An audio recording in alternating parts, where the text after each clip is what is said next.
Hello മച്ചന്മാരെ, നമ്മൾ ഇന്ത്യൻ്റെ കളി കാണാൻ വന്നതാണ്. ഉച്ചക്ക് 2:30ക്കാണ് കളി. നമുക്ക് കളി എങ്ങനെ ഉണ്ടോന്ന് പോയി നോക്കാം.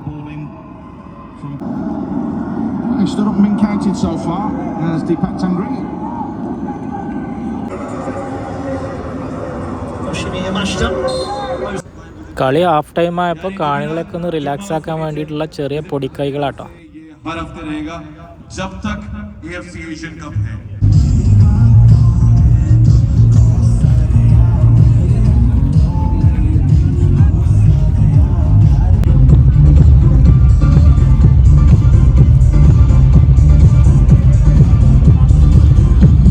But for India, it would be massive if they could get through to the third round of the FIFA World Cup as well.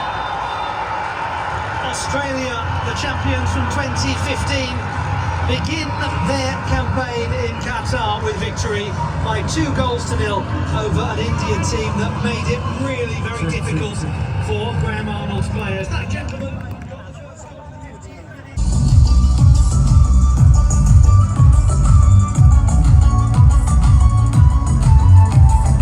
അപ്പോൾ 18-ാം തീയതി 23-ാം തീയതി നടക്കുന്ന അടുത്ത ഇന്ത്യൻ്റെ 2 കളി നമ്മുടെ സ്റ്റേഡിയത്തിൽ പോയിട്ട് കാണുന്നുണ്ട്. നമ്മുടെ വീഡിയോ മിസ്സാവാതിരിക്കാൻ വേണ്ടി ചാനൽ സബ്സ്ക്രൈബ് ചെയ്യാൻ മറക്കല്ലേ.